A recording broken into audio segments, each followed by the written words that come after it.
going on, beautiful people? It's Renata, aka Kissy, from Kisses and Keloids. I know that it has been a while. Happy spooky season, okay? The entire month of September, there was so much going on, y'all. So much occurring, and I'm actually expecting things to pick up for October. Regarding coloring and comedy, I know it's been a few weeks, but I was doing a lot. With this open mic marathon. 5 days in a row, open mics, and I wanted to share more about that experience while coloring. This is the lovely lady that I have been working on from one of my favorite books, Follow Your Dreams. Woo. And shout out to getting fun, sort of cheap-ish art supplies from Five Below. So these are considered gel crayons, but honestly, y'all, I think this is just rebranded like oil pastels. Anyway. So let's get started. Let's get into it. Let's review what this week looked like at the end of summer open mic marathon that I. Okay, so first night, Monday. It was September 22nd. And initially I had created a flyer showing that I was going to be doing stand-up at Motor Mission Collective. Turns out the nights for when that was happening had been moved. And so I'm like, oh snap. All right, what am I gonna do here? Because I was committed to this challenge. And so I said, you know what? I feel like one of the core philosophies, if you will, that I follow is take what you have, make it what you need. And I was like, we're gonna go on Facebook Live. And it's fun because prior to, I had decided to, like I said, indulge a little bit, in some trees, and had a grand time online. I really loved it. I loved that my grandma hopped in, some of my best friends from New York hopped on, local comedian from here. Like, it was a lot of fun. I feel like some of the best plans include unplanned festivities. So I was really, really thankful for that. Had a fantastic time. The next day was at the Mint on Tuesday. I cannot emphasize just how much I love not only going there, but performing at this venue. Like, I feel like it is such a staple in Tucson, I'd have to double check, y'all. I'm not sure of like the facts or if the Mint is part of like the historical society or whatever, but it is a good time. I had a ball. And met some really cool and amazing comedians over there as well. Host is dope. Really, really wonderful pics taken by a cool photographer at the Mint. Like, just 10 out of 10. 10 out of 10. Loved it. Now, come Wednesday, I was having a little bit harder of a time. Personally, I tend to put like a lot of pressure on myself, and I have certain expectations of my own performance and the ability to bring a certain amount of energy and like, you know, bring it every time. And I had not slept very well the night before, so Wednesday, I was struggling a bit. And so I appreciated when I got to the Rock.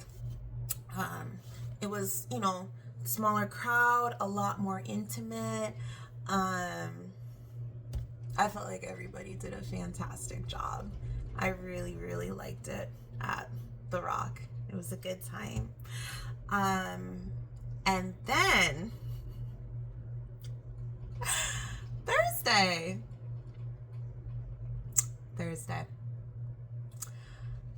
I felt a lot more well rested, calmer, and I went to Laughs Comedy Cafe to perform. And here is where I learned several lessons. Yeah. One, no matter how, if you are going to an open mic that's gonna be like really popular or is like pretty well known around town, no matter how early you think you're showing up, I don't want to show up earlier than that.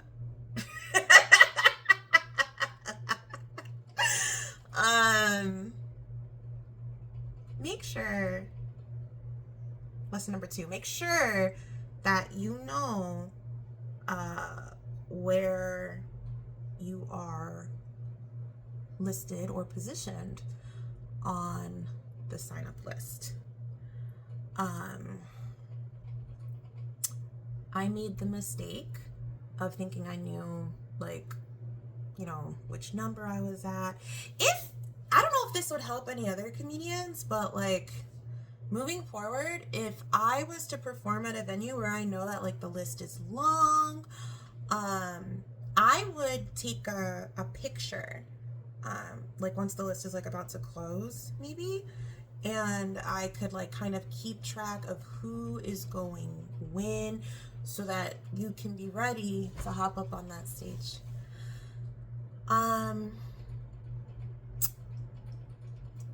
I also learned that it is important to enforce boundaries quickly. I think sometimes at different venues, people can get really, really excited. And this doesn't just go for like folks in the audience. It can also be others that you are performing with as well. I think that people's inhibitions are lowered because, you know, alcohol might be involved. And sometimes not everyone is like as aware of maybe like what they're doing or how they're coming across or how they're behaving. And I was significantly distracted, unfortunately, before hopping on stage. Thursday, so many of like my friends and people who I love came out to support, and I am so thankful for that.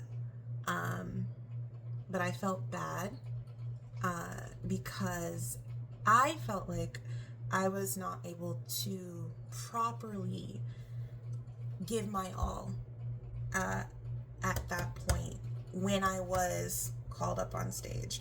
Number one, like I said, I was quite distracted with some of what was occurring before the show started. Then I did not check properly for when it was my turn to get on stage. So because I was in a hurry and already feeling distracted, y'all, my equipment wasn't working properly. And I was distracted by that while on stage. Big no-no. Big no-no. I feel like no matter what's going on with your equipment, focus on your show, focus on your set. You know, there will be other times that like you can record. I specifically was using like a gimbal, and so while the gimbal was following me, like it is now in this video, the actual camera wasn't recording. And then while I was up there trying to figure out tech stuff, because please keep in mind, you get 3 minutes. You have 3 minutes. 2 out of those 3 minutes, I felt like I was fighting for my life with equipment. Then heckling started, right? Normally,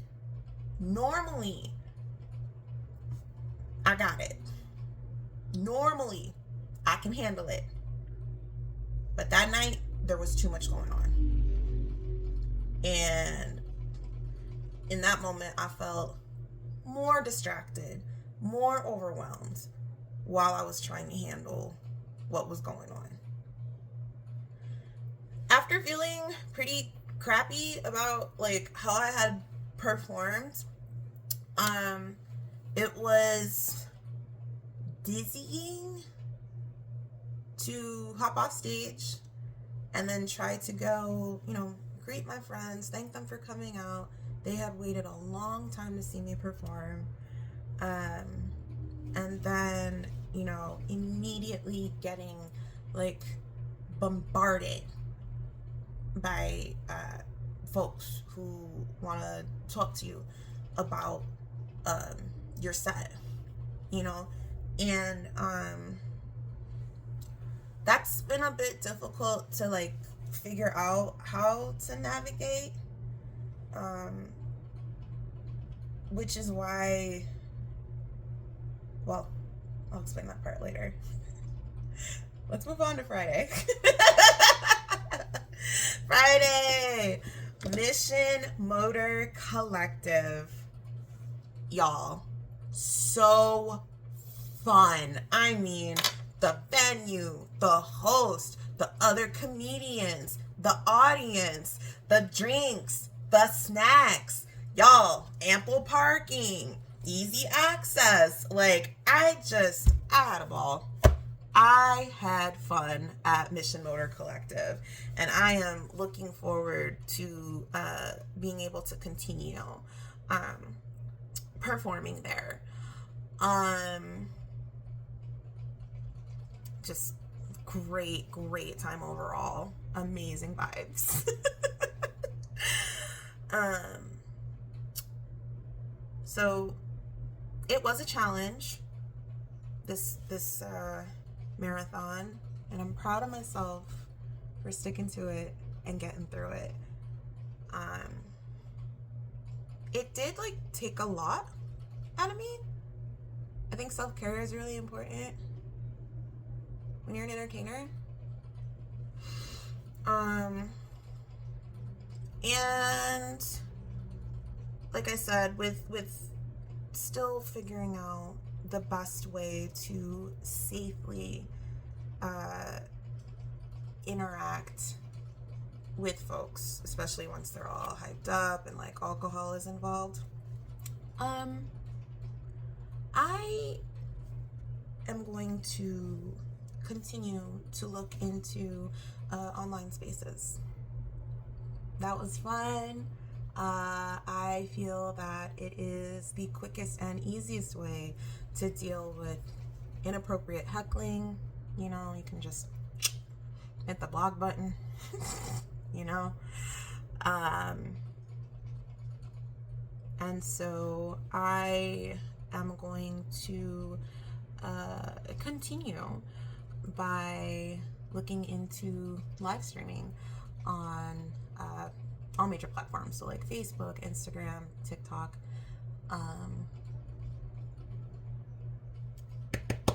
YouTube, and at some point maybe even try with Zoom. I'll see with that. But, you know, without having like some type of security, I'm finding it a bit more difficult to navigate in-person situations.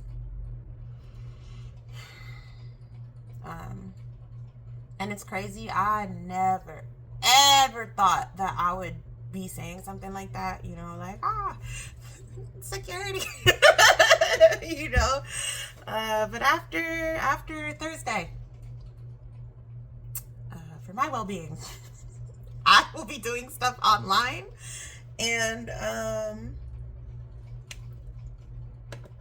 some in-person comedy.